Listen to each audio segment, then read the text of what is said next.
आप सभी को मेरा नमस्कार और मैं आप सबका इस प्रेस कॉन्फ्रेंस में स्वागत करता हूं। आज इंडिया गठबंधन के 31 मेंबर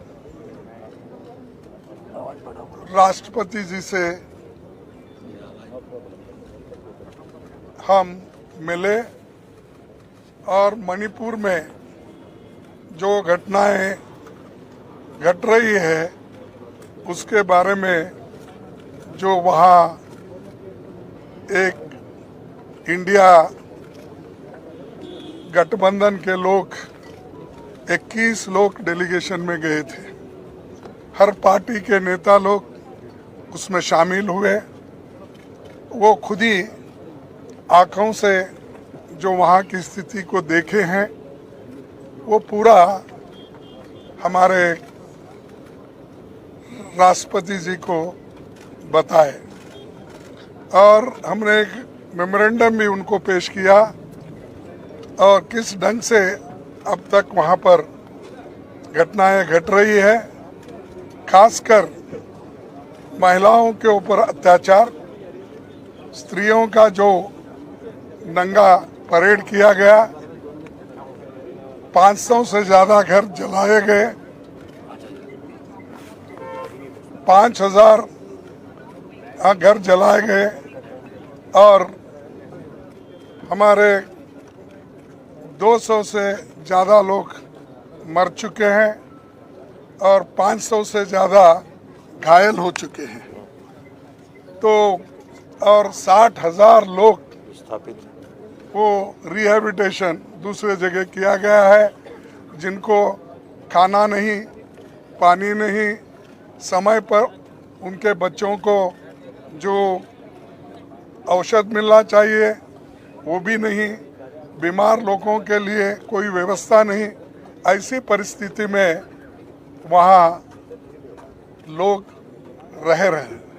तो इसीलिए हम राष्ट्रपति का ध्यान खींचने के लिए हम सभी मिले।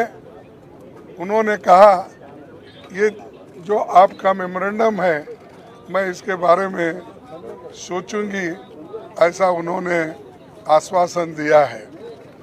और हम सारे भारत के जनता को ये बताना चाहते थे सदन में बहस करके, और आर्टिकल रूल 267 के तहत राज्यसभा में और लोकसभा में एडजर्नमेंट मोशन लाकर नो कॉन्फिडेंस बाद में की।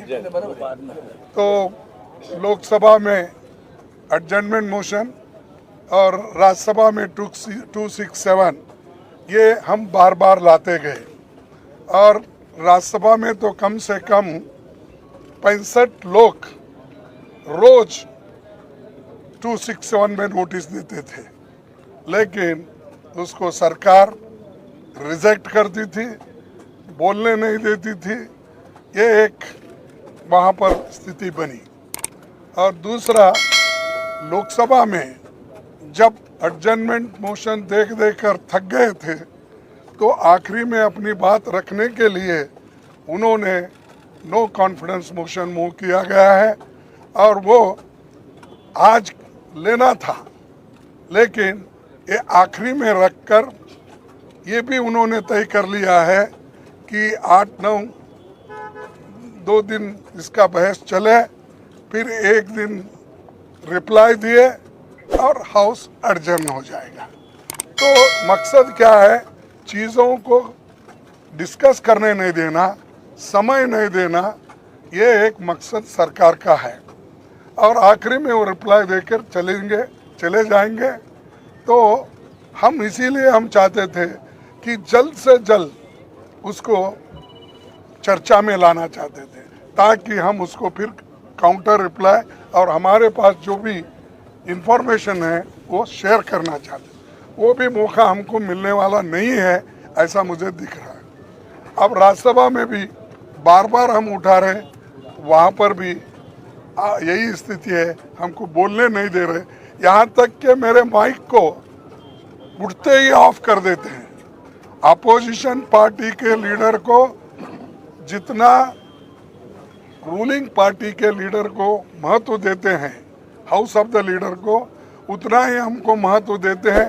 ये आश्वासन हमारे चेयरमैन साहब ने हमको दिया था, हाउस में कहा था, लेकिन मुझे मालूम नहीं हो रहा क्यों कि हम जब उठते हैं वो तो आप बोलिए बोलते हैं 2 मिनट में मेरा बाइक बंद, 2 मिनट नहीं 2 सेकंड में मेरा माइक बंद होता है।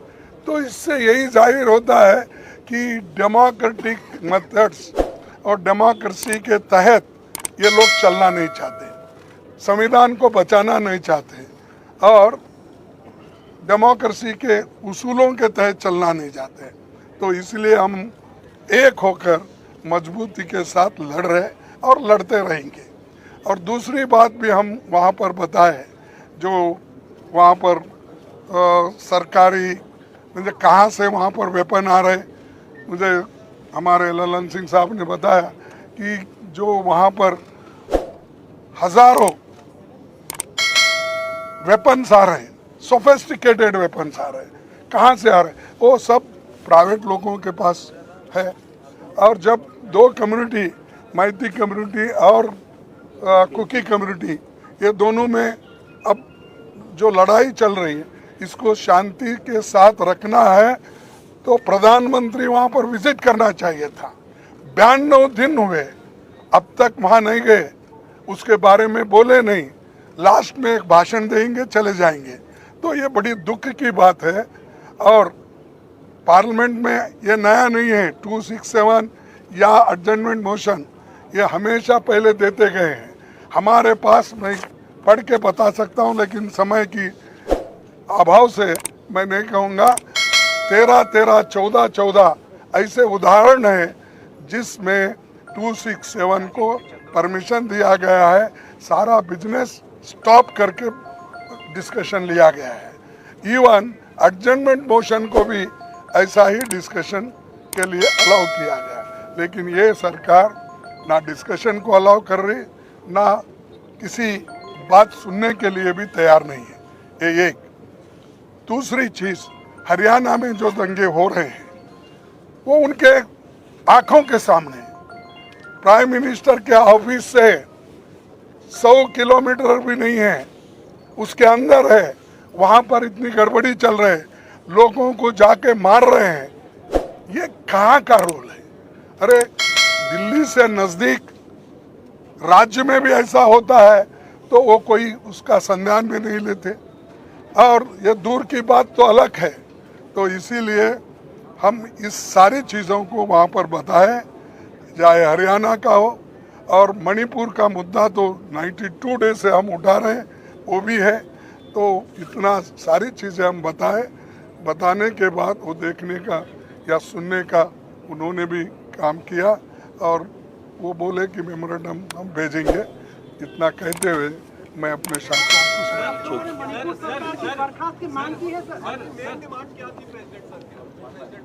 मेन डिमांड यही है कि प्रधानमंत्री वहाँ पर जाए या बात करे, वहाँ का सिचुएशन क्या है, और वहाँ पीस लाने के लिए, शांति लाने के लिए क्या क्या कदम उठाना वो करना चाहिए, और वहाँ के लोगों को जो राहत मिलना चाहिए वो देना चाहिए।